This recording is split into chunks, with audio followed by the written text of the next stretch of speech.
కవిత party నుంచి ఏమైనా బరిలోకి దిగుతారా? కవిత చక్రధారి ఉన్నాడా, చక్రధారి చేసుకునే పని చక్రధారి చేసుకుంటాడు. ఆమె పార్టీలోకి ఏమైనా వెళ్ళేటువంటి అవకాశము? ఎందుకంటే పోయినసారి మీరు పార్టీ నుంచి బీఎస్పీ నుంచి నిలబడితే 17,000-18,000 ఓట్లు వచ్చినాయి అంటా ఉన్నారు. సో భవిష్యత్తులో అటువంటి చూడొచ్చా? ఒకటి బీసీ అని ముందుకు తీసుకొస్తా అంటే, బీసీకి పెద్దపీట వేస్తా అంటే, నిజంగా హరీష్ రావు మీ ప్రత్యర్థి అయ్యి ఆయన రోడ్డుకి ఈడుద్దామంటే చక్రధారి ఎవరితోటైనా కలవడానికి సిద్ధంగా ఉంటాడు. దాని అర్థం ఎవరు అంటే అది ఎవరన్నా కావచ్చు, ఆ సమయానికి తెలుస్తాయి. ఇప్పుడు ఎలక్షన్స్ లేవు కదా, కానీ హరీష్ రావు అనేటోని సిద్దిపేటలో ఖతం చేయకపోతే బీఆర్ఎస్ని ఖతం చేసే పనులనే ఉన్నాడు ఆయన. ఆయన ఎప్పటికైనా బీఆర్ఎస్కి థ్రెట్టే అని చెప్తాను నేను. ఆయన చాలా థ్రెట్ పర్సన్. కవితను ఒక పద్ధతి ప్రకారం కేసులో ఇరికిచ్చి జైలుకి పంపి నవ్వుకుంటూ సంబరాలు చేసుకున్న సంబరాల హరీష్ రావు ఆయనను ఖచ్చితంగా నేను అనుకుంటున్నా ఈసారి మాత్రం కొట్టాల్సిందే అని నేను దృఢ నిశ్చయం. సిద్దిపేటలో ఆయనను ఇక అంతం చేయాలనే కొద్దిగా గ్రౌండ్ వర్క్ ప్లాన్ చేస్తున్నా. ఈ నిశ్శబ్దం వెనుక ఒక వ్యూహం ఉంటుంది. ఇక తెలియని వాళ్ళు, ఇక ఆయన దగ్గర పెంపుడు కుక్కలు కొన్ని ఉంటాయి, అవి మొరిగితే నాకు వచ్చేది లేదు, పోయేది లేదు, మీరు మొరుగుతేనే నాకు పబ్లిసిటీ. ఇప్పుడు ఇద్దరికి కూడా ఉమ్మడి శత్రువు. ఇప్పుడు కవితకు శత్రువు ప్రధానంగా హరీష్ కనపడతా ఉన్నాడు, మీకు కూడా హరీష్ ప్రధానమైనటువంటి. మొన్నటిదాకా ఒక గొడ్డలతో నేను కొట్టినా అన్న, ఇప్పుడు ఆమె కూడా పెద్ద గొడ్డలు తీసుకొచ్చి సంపుడు చంపుతుంది. చక్రధర్కి నేషనల్ మీడియా శాటిలైట్లో లేకున్నా ఆమె తిడుతున్నా కానీ నాకు సంబరమే.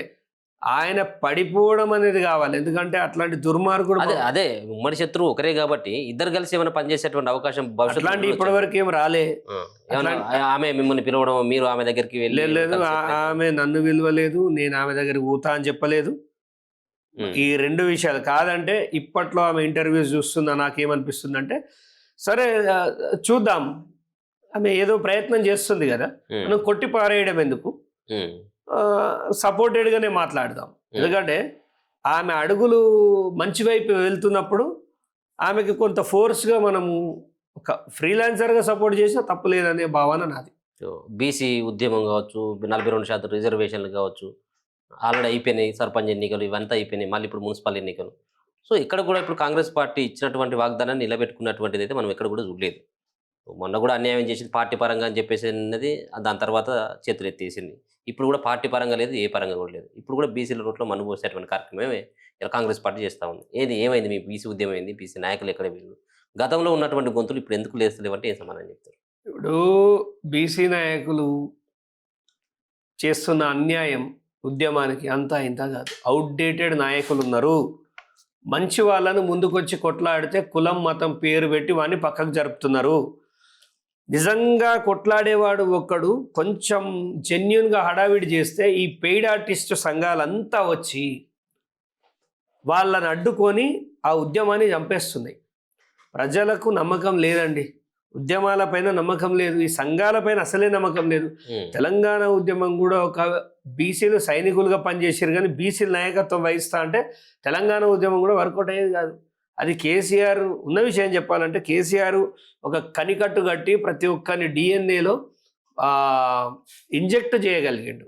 ప్రతి ఒక్కరి నరంలో తెలంగాణ వాదాన్ని ఇంజెక్ట్ చేయడం వల్ల, అంటే అలాంటి ఒక వ్యూహకర్త ఉంటే తప్ప తెలంగాణ ఎలా సాధ్యమైందో బీసీల 42% కూడా సక్సెస్ కావాలంటే ఒక డెడికేటెడ్ క్యాండిడేట్ కావాలి. ఈ ముసలోళ్ళు, ఈ రిటైర్డ్ అయిన వాళ్ళు ఇంట్లో టైంపాస్ కాక వచ్చి ప్రెస్ మీట్ పెట్టేటోళ్ళతో అయ్యేది లేదు, పీకేది లేదు. నేను ఏదున్నా స్టేట్ మాట్లాడతా. రేవంత్ రెడ్డి దగ్గర పైసలు అడకచ్చుకునే బ్యాచ్, లేకపోతే ఇట మన బీజేపీ దగ్గర అడకచ్చుకునే బ్యాచ్, కేటీఆర్ దగ్గర ఈ అడక్కదినటోళ్ళతోటి ఏది కాదు. బీసీ ఉద్యమాన్ని తీసుకోవాలంటే మాలాంటి యువకులు నిజమైన నెత్తురు దారపోయడానికి సిద్ధంగా ఉన్నోళ్ళు తీసుకోవాలి. కానీ ప్రభుత్వంలో పదవులు ఎంజాయ్ చేసి గవర్నమెంట్లో రిటైర్ అయిపోయి ఐఏఎస్లను ఐపీఎస్లను వీళ్ళు ఏం చెయ్యరు, అది కాదు పోదు. బీసీ ఉద్యమం అనేది ప్రజల లోపల ఒక నమ్మకం లేని సబ్జెక్ట్గా మారిపోయింది. ఎందుకంటే అది ఎత్తుకోవాలంటే ఆ నాయకుడికి కొన్ని లక్షణాలు ఉండాలి. ఆ లక్షణాలు సరే చక్రధారి ఎన్ని పార్టీలు మారినా ఉన్న విషయం చెప్తున్నా. ఒక సిద్ధాంతాన్ని తీసుకొని శత్రువుని కొట్టడానికి నేను రూపాన్ని మార్చుకుంటుంటే చాలామంది చక్రధారి పార్టీ మారు. అరే నేను పార్టీ మారడం వల్ల ఈ దేశానికి వచ్చే నష్టమే ఉంది మీకు తెలుసా?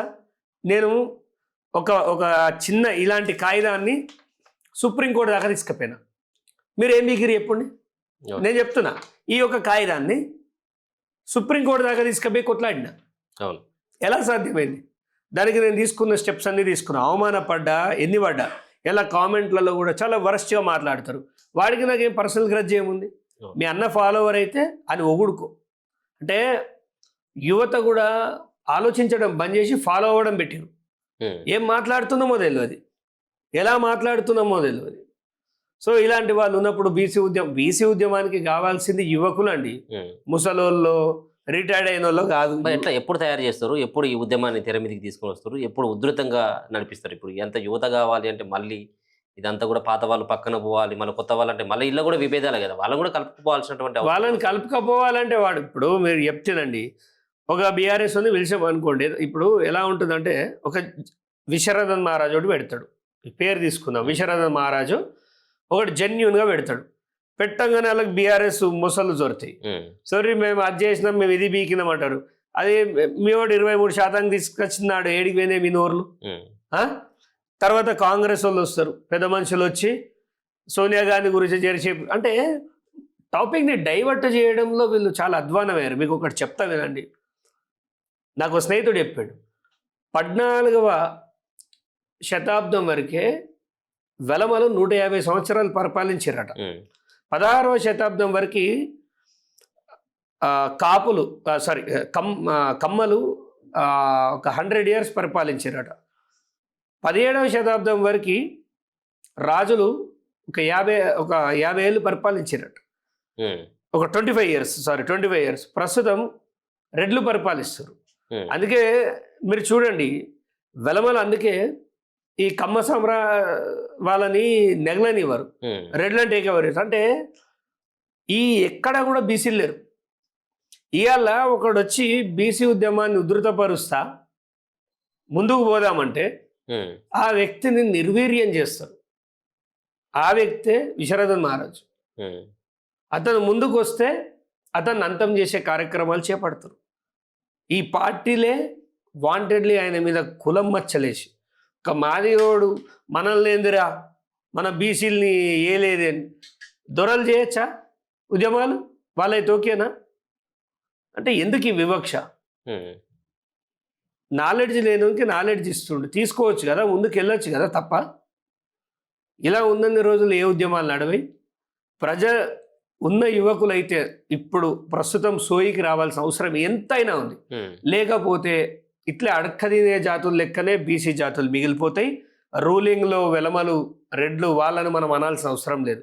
మనకు సోయిండి మన ఓట్లు మనం సాధించుకోవాలి. కానీ ఇప్పుడు తీన్మార్ మల్లన్న అనేది అదే, నాకు రెడ్డి ఓట్లు వద్దు, మన వాళ్ళు వేయర్రా బాబా అని ఎందుకు అంటుండు? అంటే మన వాళ్ళని చైతన్యపరచడానికి అంటుండు. సో బీసీ ఉద్యమం అని ఎవరు వచ్చినా వాళ్ళని స్వాగతించాలి. కానీ ఈ అమ్ముడు పోయే దొంగలు, ఇప్పుడు ఏ రౌండ్ టేబుల్ కాన్ఫరెన్స్ పెట్టు, ఫ్రంట్ లైన్లో మొత్తం ఈ పేటిఎం బ్యాచే ఉంటుంది. ఈ దొంగలే ఉన్నారు. మరి చక్రధర్కి ఎందుకు రాదు ఆహ్వానం? చక్రధర్ బీసీ కాదా? వాడు చెప్పిండా నేను బీసీ కాదా, నేను గౌడ బిడ్డని గమలోళ్ళ కోసం ఎంతో సేవ చేసినాను, కావాలంటే నా నియోజకవర్గానికి వచ్చాడు. ఈ ముందు లైన్లో కూర్చున్నాడు, ఎవడు 100 రూపాయలు జేబులోకి వెళ్ళి పైసలు చేయడు, ఎవడు 10 పైసలు ఖర్చు పెట్టాడు. కానీ చక్రధర్ తాడి చెట్ల మీదకి వెళ్ళి వాడితే ఆపరేషన్లు చేయించిండు, తాడి చెట్ల మీదకి వెళ్ళి వాడితే ఇన్సూరెన్స్లు ఇచ్చి కాపాడిండు మా దగ్గర. వీళ్ళు మాట్లాడతారు ఇవాళ. సో బీసీ ఉద్యమానికి ద్రోహం చేసేది రెడ్లు, వెలమలు కాదు, మన వాళ్ళే. బీసీలకు బీసీలే అమ్ముడు పోయినోళ్ళు. రేవంత్ రెడ్డి దగ్గర, కేటీఆర్ దగ్గర, బీజేపీ దగ్గర డబ్బు తీసుకొని ఈ 42% అనేది ఇంకా 42 ఏళ్ళైనా ముందుకు రాదు. ఈ విధమైన వ్యవహారం ఉంటే.